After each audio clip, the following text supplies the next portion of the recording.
అదే RTV app వార్తల్ని క్షణాల్లో చదివే అవకాశం ఉంటుంది. ఒక న్యూస్ పేపర్, ఒక టెలివిజన్ ఛానల్ మీ చేతుల్లో ఎప్పుడూ ఉంటాయి. మా ఇందుపల్లిలో శ్రీ తాతా సుబ్బారావు గారి సహస్ర చంద్ర దర్శనం అంటే 82 సంవత్సరాలు దాటి పైన కొద్ది మాసాలు దాటితే 1000 చంద్రులు చూసినటువంటి కార్యక్రమం అన్నది జరిపింది, ఈ మధ్యన జరిగింది.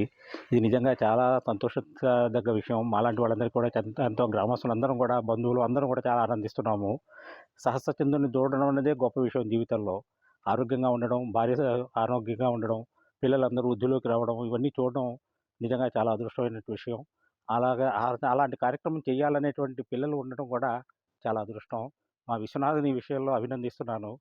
తను మిగిలిన వాళ్ళందరికీ కూడా విధమైనటువంటి మార్గదర్శకం చేశాడు. ఇలాంటి కార్యక్రమం అందరూ కూడా చూసి, ఇప్పుడు ఈ మధ్యన తల్లిదండ్రులకు చాలామంది ఓల్డ్ ఏజ్ హోమ్స్‌లో పెడుతున్నారు. అది చాలా బాధగా కలిగించే విషయం.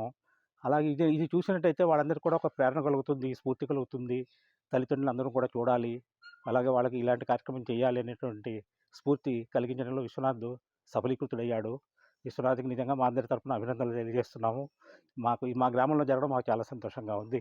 ఒక గ్రామస్తుడిగా నేను కూడా చాలా గర్వపడుతున్నాను. అలాగే సహస్రచంద్ర దర్శనం చేసుకున్న సుబ్బారావు గారి దంపతుల్ని గుర్రబండి మీద గ్రామంలో ఊరేగించడం, గ్రామస్తులందరం కూడా, గ్రామస్తులే కాదు బయట నుంచి కూడా చాలామంది వచ్చారు. పరిచయస్తులు కొంతమంది అందరూ కూడా చూసి చాలా సంతోషించారు. నిజంగా ఇది చాలా ఆనందించదగ్గ విషయం. ఇది అందరికీ ఒక విధమైన స్ఫూర్తిని కలిగించేటువంటి కార్యక్రమం అని మేమందరం అనుకుంటున్నాము. ఇలాగ కార్యక్రమాలు మరిన్ని జరగాలి. ఇంకా మిగిలిన వాళ్ళు కూడా వేరే గ్రామాల్లో కూడా ఇలాంటివి జరుపుకోవాలి. మా గ్రామాల్లో కూడా మేము కూడా జరుపుకోవాలని చెప్పి మేమందరం కూడా ఆశిస్తున్నాము. భగవంతుడు మాకందరికీ కూడా ఇలాంటి ఆయురారోగ్య ఐశ్వర్యాలు ఇచ్చి ఆ కార్యక్రమం జరిపించేటువంటి స్ఫూర్తిని పిల్లలకు కూడా కలిగించాలని చెప్పి మేము కోరుకుంటున్నాం. మా ఇందుపల్లి గ్రామంలో ఈ మధ్య తాతా సుబ్బారావు గారికి సహస్రచంద్ర దర్శనం చాలా అత్యంత వైభవంగా జరిపించారు. మా ఊర్లో జరగడం ఇదే మొదటిసారి. వీళ్ళకే మొదట జరిగింది. చాలా ఆనందంగా అనిపించింది మాకు. ఈ పెద్దవాళ్ళని పిల్లలు దగ్గరుండి చూడడమే జరగట్లేదు. అసలు పిల్లలే దగ్గర ఉండట్లేదు. అందరూ విదేశాల్లో ఉంటున్న వాళ్ళే. ఆ పిల్లాడు దగ్గర ఉండి తల్లిదండ్రులకి ఇలా చేయడం చాలా సంతోషంగా అనిపించింది. మా అందరికీ కూడా ఆదర్శంగా అనిపించింది ఈ కార్యక్రమం. అసలు ఎవరు చెయ్యట్లేదు ఇప్పుడు. షష్టి పూర్తిలే చెయ్యట్లేదు. అలాంటిది సహస్ర చంద్ర దర్శనం చేస్తున్నాడంటే మాకు చాలా చాలా సంతోషం అనిపించింది. ఏం చేశారండి గ్రామంలో ఉదయమంతా హోమాలు చేశారు.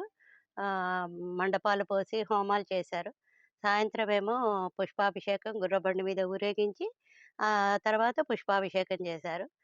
వేద ఆశీర్వచనం, పూర్ణకుంభ స్వాగతం చెప్పి వాళ్ళని వేదిక మీదకి తీసుకొచ్చి పుష్పాభిషేకం చేశారు. మేమందరం కూడా ఆ కార్యక్రమంలో పాలుపంచుకున్నాము. తర్వాత అందరికీ భోజనాలు పెట్టారు. చాలా చాలా సంతోషం అనిపిస్తోందండి. పిల్లలందరూ కూడా పెద్దవాళ్ళని గౌరవించాలి. వృద్ధాప్యంలో తల్లిదండ్రులని చక్కగా జాగ్రత్తగా చూసుకోవాలి. చిన్నప్పుడు వాళ్ళు ఎన్నో ఆశలతో పెంచుతారు పిల్లల్ని. పిల్లలు వృద్ధిలోకొచ్చాక వాళ్ళు తల్లిదండ్రులని పిల్లల్లాగా చూడాలి. అది ఆనందం అనిపిస్తుంది. మరిన్ని వీడియోస్ కోసం ఛానల్ ని సబ్స్క్రైబ్ చేయండి. లేటెస్ట్ అప్డేట్స్ కోసం వాట్సాప్ ఛానల్ ని ఫాలో అవ్వండి. ఆ లింక్ డిస్క్రిప్షన్ లో ఉంది.